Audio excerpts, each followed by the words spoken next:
Welcome to another Tea Time with Alice. I'm Alice, and today I'm drinking Celestial Seasonings Black Cherry Herbal Tea.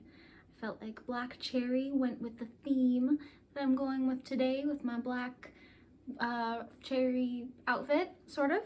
And I like this tea in particular with a teaspoon of agave.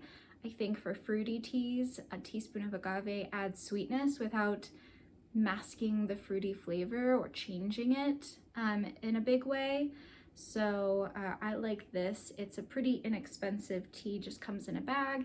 It's really easy to make. It smells really good too.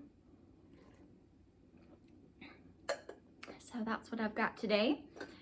And it is just a couple days away from Valentine's Day, which, if you could not tell, I am a fan of. I've got hearts all over the place. And I like Valentine's Day because I like romance. I like romantic things, feeling romantical. I like romance movies, I like romance books.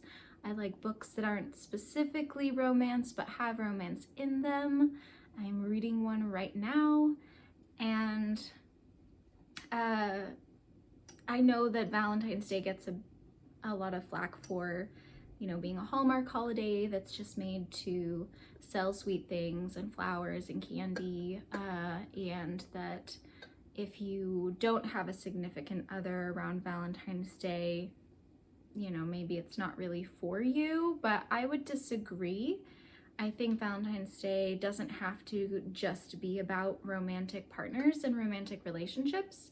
When I was a little child, we would give Valentine's cards to our classmates, which upon reflection might have been a little weird at that age, but I don't think that it's wrong to give little love gifts to your friends.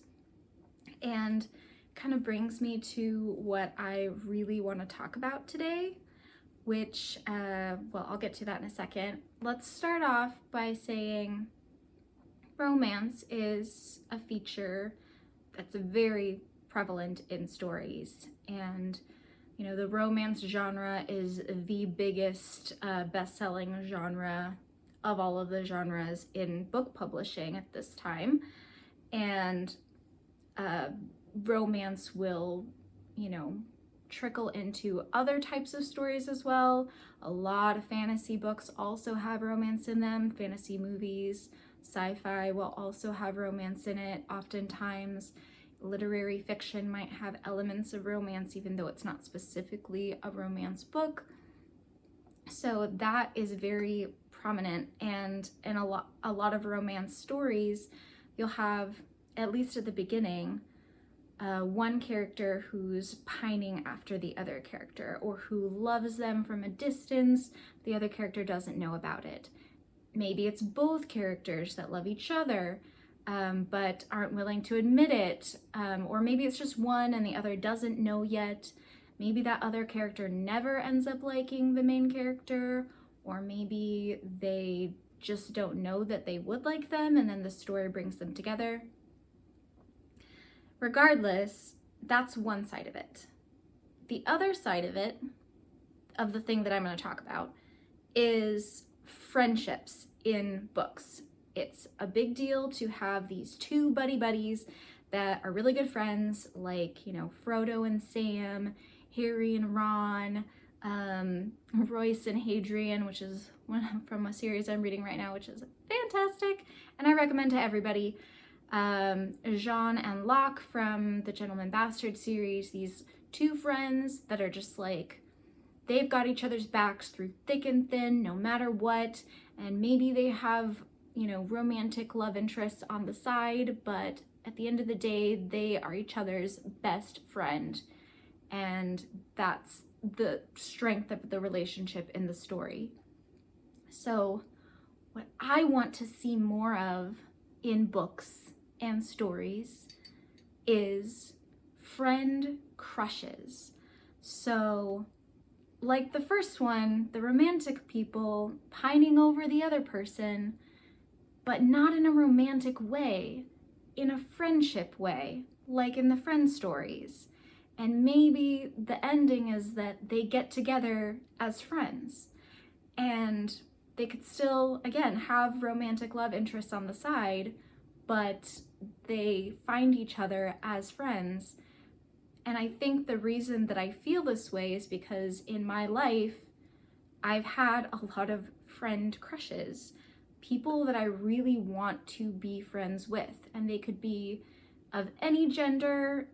It doesn't matter. I just like want to be friends with them so bad. And maybe I'm too insecure or lack self-confidence to reach out, or maybe I've tried to reach out, but they don't really, like, they're seeing it a different way. I think a couple times I had a friend crush on a guy, a boy, and he might have thought that I was interested and wasn't interested back. And so he kind of brushed it off and, you know, tried to distance himself from me to not lead me on, when in truth, I just wanted to be his friend. And that could happen, you know, with girls and guys, guys and girls, girls and girls, all the genders. All of them can have this sensation or this feeling, this emotion towards someone else. And it is romantic in a way, but it's not romantic in a romantic relationship kind of a way, or in a, like, there's no want for anything sexual, or, you know, even like if there's any physical affection, it's just like showing care towards someone, like a hug or, you know, a pat on the back or something like that. I think that these type of friend crushes I'm talking about are really just that you want to know that person, you want to spend time with them, you like being around them, and maybe that's not realized by that person, or maybe unfortunately there isn't chemistry between you. Just like in romantic relationships, you can be pining for someone and then realize there isn't really chemistry between you. So that could happen too, and that could be one of, you know, the elements of the story. You know, maybe they end up finding a different friend that does fit with them, just like you would see in a romantic story. But that's happened to me so many times, and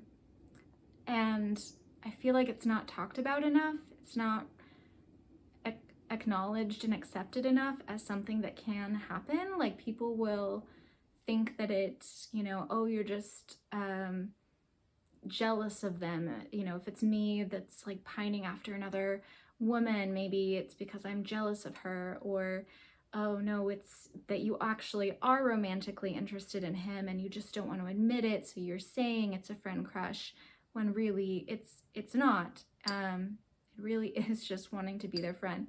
So I think that that is something that I want to see more in stories, and that around this time of Valentine's Day, if we can be more open with our feelings for our friends and our love for our friends, the people that we like spending time with, that we care about, that we enjoy the company of, that we share interests with, that Valentine's Day can be for everybody. So that's all I got for you, as well as the recommendation of the black cherry tea. See you next time.